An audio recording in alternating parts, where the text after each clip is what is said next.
नमस्कार दोस्तों, आपका आपके यूट्यूब चैनल पर बहुत बहुत स्वागत है। आज मोदी गवर्नमेंट 3.0 का पहला बजट पार्लियामेंट में सबके सामने आया।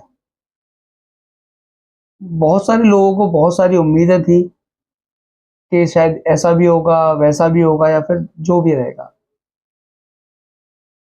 आज हम आपको एक्सप्लेन करेंगे एक आम आदमी के लिए इस बजट में क्या क्या मुख्य चीज़ें रही। सबसे ज़्यादा जो एक आम आदमी या फिर एक मिडिल इनकम ग्रुप का आदमी जो देखता है वो टैक्स स्लैब की तरफ देखता है, यानी कि उसे कितनी छूट मिलने वाली है अपनी सैलरी के ऊपर या फिर अपने इनकम के ऊपर।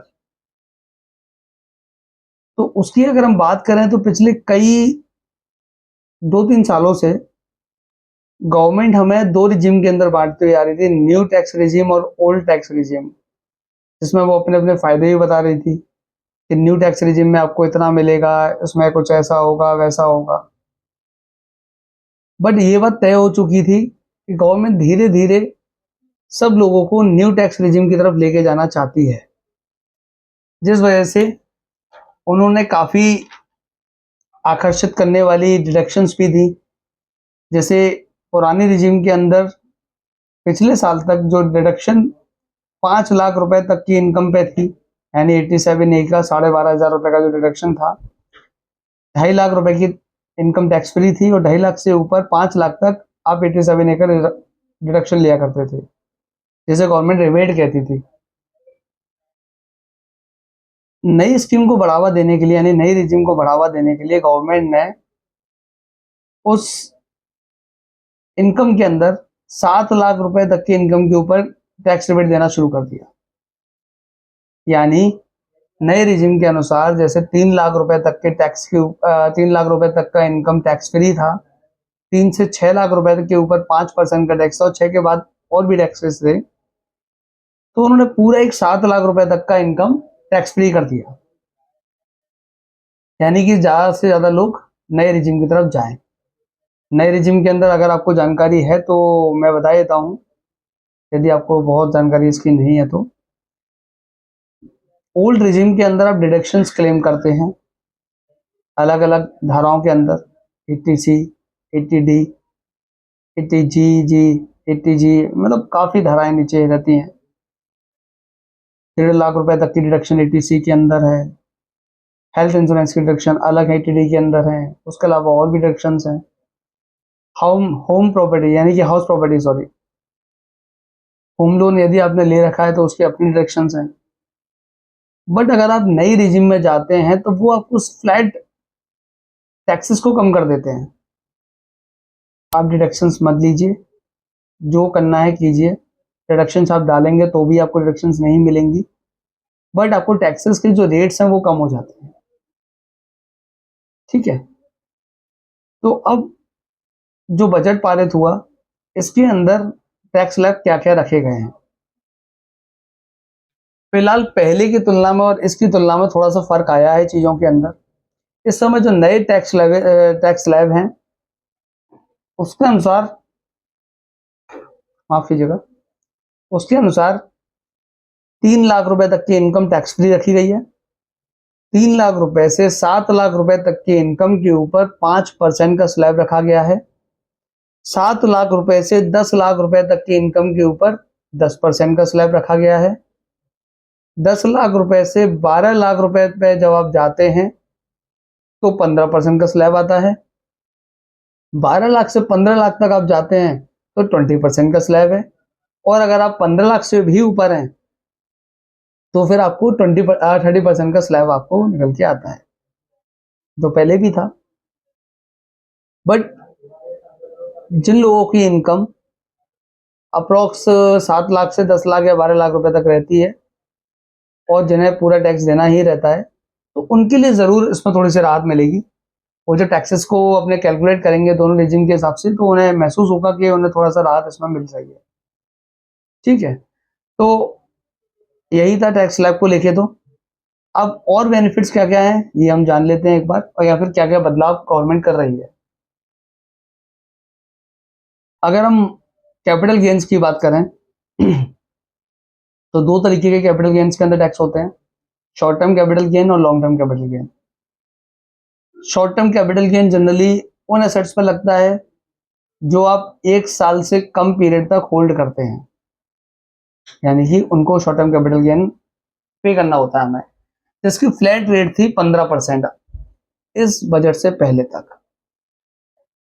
लेकिन गवर्नमेंट ने इस 15% के रेट को बढ़ाकर 20% कर दिया है। यदि आप कोई भी फाइनेंशियल असेट शॉर्ट टर्म में बेचते हैं तो आपको 15% की जगह 20% का टैक्सेशन देना होगा। अगर अदर देन फाइनेंशियल असेट्स कोई है तो आपकी रेट 15% ही रहेगी, यानी कि आप शेयर्स करते हैं, म्यूचुअल फंड्स करते हैं, डिबेंचर्स हैं, या फिर आपके पास जो भी आपके पास शेयर्स हैं, जो भी आपके पास फाइनेंशियल असेट है, आपको एट द रेट 20% के हिसाब से शॉर्ट टर्म कैपिटल गेन देना होगा। लॉन्ग टर्म कैपिटल गेन में क्या चेंजेस किए गए?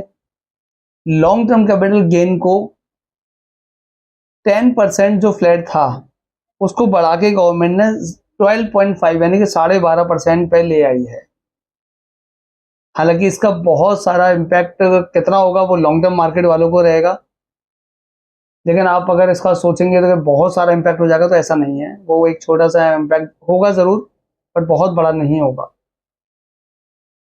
एक एग्जम्पशन लिमिट थी एलडीसीजी के अंदर, अगर आप 1 लाख रुपए तक का प्रॉफिट कमाते हैं तो आपको उसके ऊपर टैक्स नहीं देना होता है।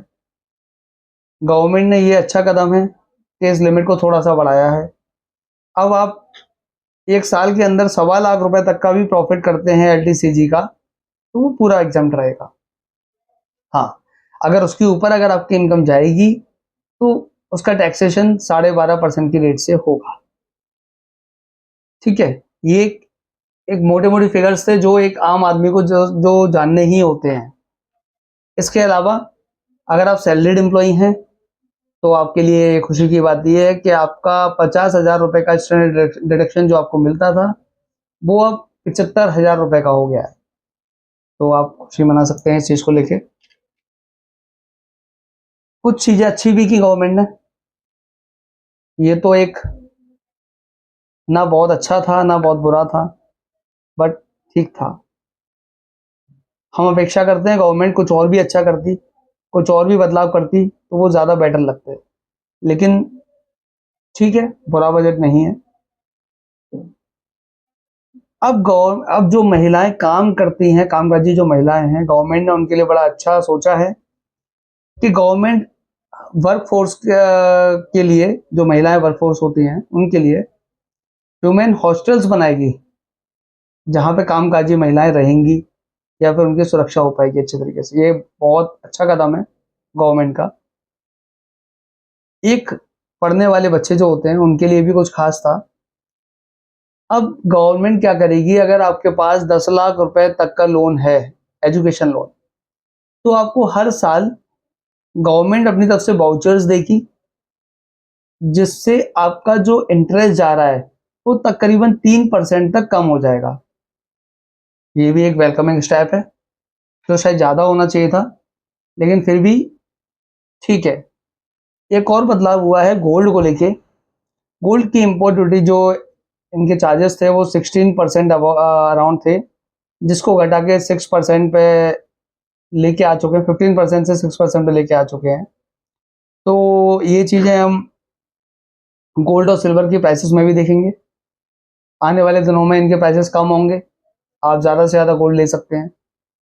अप्रोक्स अगर एक आइडिया लगाया जाए तो करीब करीब 1 किलो गोल्ड के ऊपर 5,90,000 कुछ का इफेक्ट पड़ेगा, या जो भी रहेगा वो समय के साथ आपको दिखेगा ही।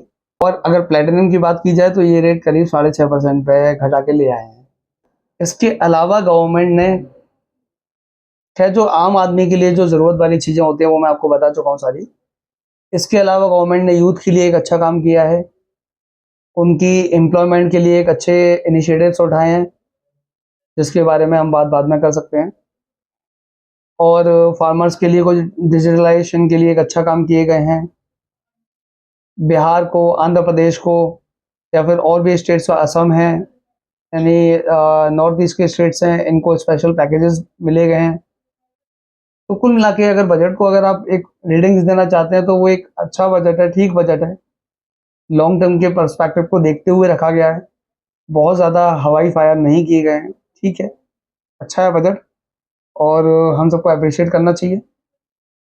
और मार्केट को लेके भी अच्छा है। तो मार्केट ने जैसे सुबह एक बहुत ही नेगेटिव इम्पैक्ट दिखाया था बजट को लेके, क्योंकि शुरुआत में हो ही ऐसा रहा था कि शायद बजट में कुछ भी नहीं मिलने वाला है। तो मार्केट ने बिल्कुल नेगेटिव ट्रेंड इसको दिखाया, तब करीबन 1200 से 1400 पॉइंट सेंसेक्स नीचे आ गया था। ये अपने आप में बहुत बड़ी गिरावट थी, लेकिन रिकवर होते होते होते वो नाम मात्र के लिए गिरावट रह गई। तो इसका मतलब ये था कि शुरुआत में भले ही थोड़ा सा लगा कि शायद नेगेटिव बजट ना हो जाए, बट मार्केट ने बाद में सपोर्ट ही किया। तो ये भी हम कह सकते हैं कि मार्केट इसको बजट को सपोर्ट कर ही रहा है, करेगा ही आगे भी। तो आप जैसे इन्वेस्टमेंट्स करते आए हैं आप कीजिए, आपको कोई इम्पैक्ट नहीं होगा। लॉन्ग टर्म के लिए आपके इन्वेस्टमेंट्स हमेशा सेफ हैं, सेफ ही रहेंगे। आपको जितनी ग्रोथ आज तक मिली है उससे कई गुना ज़्यादा ग्रोथ आपका इंतज़ार कर रही है, क्योंकि मार्केट को देखेंगे, गवर्नमेंट की स्कीम्स को देखेंगे तो उनका सीधा फोकस सिर्फ और सिर्फ आपको खुश करना नहीं है, उनका फोकस है इंडिया को आगे लेकर जाना। वो किसी भी तरीके से सिर्फ इंडिया को 2047 तक डेवलप नेशन बनाना चाहते हैं। उसके लिए आप चाहें तो अपने आसपास भी बदलाव देख सकते हैं, चाहे वो बदलाव रेलवेज के हों या फिर अदरवाइज रोड्स के हों या फिर कुछ भी हो। तो गवर्नमेंट अपनी जगह बिल्कुल प्रॉपर है, उन्हें इस देश को मजबूत करना है। सिर्फ जनता को खुश करके वो चीज़ों को करना चाहते हैं तो ऐसा बिल्कुल नहीं है। जनता के लिए जो हित की चीज़ें हैं वो उन्होंने की हैं और एक सही बजट है, आप इसको सपोर्ट करें। Thank you.